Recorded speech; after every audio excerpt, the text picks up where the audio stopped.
हाय movie की शुरुआत होती है डायना नाम की औरत को दिखाते हुए जो कि कॉलेज में प्रोफेसर होती है। डायना अपनी ही क्लास में एक लड़के पे डोरे डालती है जिसका नाम जोनस होता है। क्लास खत्म होने के बाद वो जोनस से बोलती है कि क्या तुम मेरा एक काम कर सकते हो, तो वो हाँ में जवाब देता है। अगले सीन में हम देखते हैं जोनस डायना के क्रूज शिप को पेंट कर रहा होता है। तभी वहाँ पे डायना आ जाती है जिसने स्विम सूट पहना था और वो जोनस को अट्रैक्ट करने की कोशिश करती है और जोनस भी वहाँ पिघल जाता है और उन दोनों के बीच लप्पा झप्पा होना शुरू हो जाता है।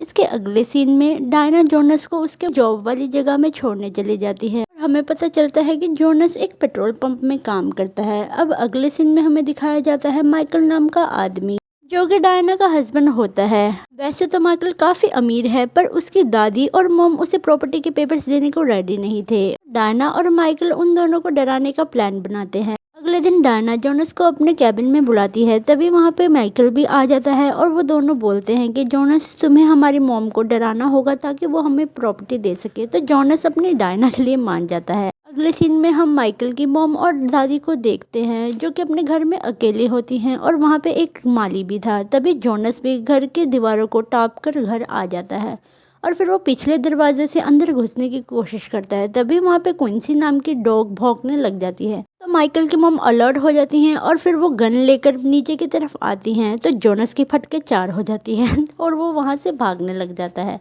इसके अगले सीन में हम देखते हैं वहाँ पीछे से एक आदमी आता है जो कि माइकल की मॉम को मार देता है, साथ में दादी, और वो क्विंसी तो छुप ही जाती है। Smart doggy. हाँ, अब अगले सीन में हमें दिखाया जाता है जोनस, डायना और माइकल जो कि आपस में लड़ रहे होते हैं। तो जोनस बोलता है तुम्हारी माँ तो काफ़ी डेंजरस है। तो माइकल अपने घर कॉल करता है और घर में कोई कॉल नहीं उठाता तो वो वहाँ जाके चेक करते हैं।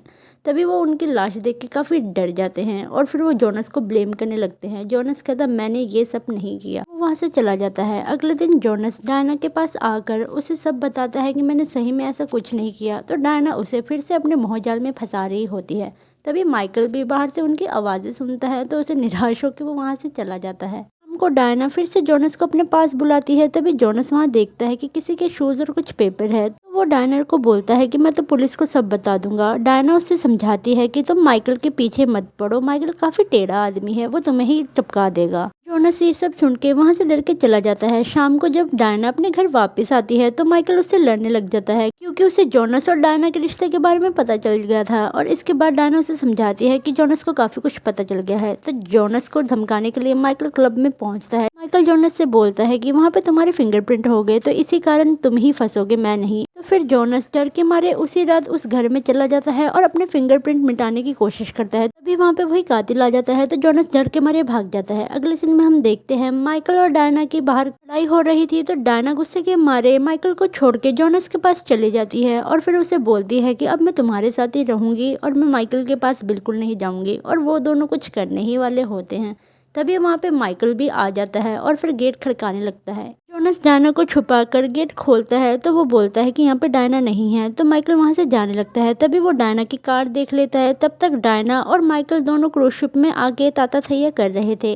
तभी माइकल भी उनके पीछे पीछे वहाँ पहुँच जाता है। पर दूसरी तरफ हम देखते हैं वो कातिल भी उसी क्रूज शिप में पहुँच गया था। वो पीछे से माइकल को चाकू मार के मार देता है। तभी उन दोनों को भी आवाज़ आती है तो जोनस उस कातिल का पीछा करता है पर वो इतनी तेज भागता है कि वो उसे पकड़ ही नहीं पाता। तभी हमें पता चलता है वो कातिल असल में माइकल का ही सौतेला भाई होता है। तब तक जोनस और डायना भी उस घर में पहुंच जाते हैं जहां पे रूम में जाने के बाद उन्हें एक एल्बम मिलती है जिसे देखने के बाद वो सब कुछ समझ जाते हैं। तब तक कातिल उन्हें उसी रूम में बंद कर देता है और वो पीछे के दरवाजे से आकर उन पर हमला करता है। जोनस उसका बड़ी बहादुरी से सामना करता है और उसी आदमी को मार देता है। सीन शिफ्ट होता है काफी महीनों बाद जहाँ डायना अपनी कार लेकर जोनस के पास पहुंचती है, कहीं घूमने का ऑफर देती है। तो जोनस भी काफी खुश हो जाता है क्योंकि अब माइकल और वो उसका सौतेला भाई तो मर चुका था तो सारी प्रॉपर्टी डायना की थी। और इसी के साथ वो दोनों कहीं घूमने निकल जाते हैं और ये मूवी यहीं खत्म हो जाती है। Thank you for watching, bye bye.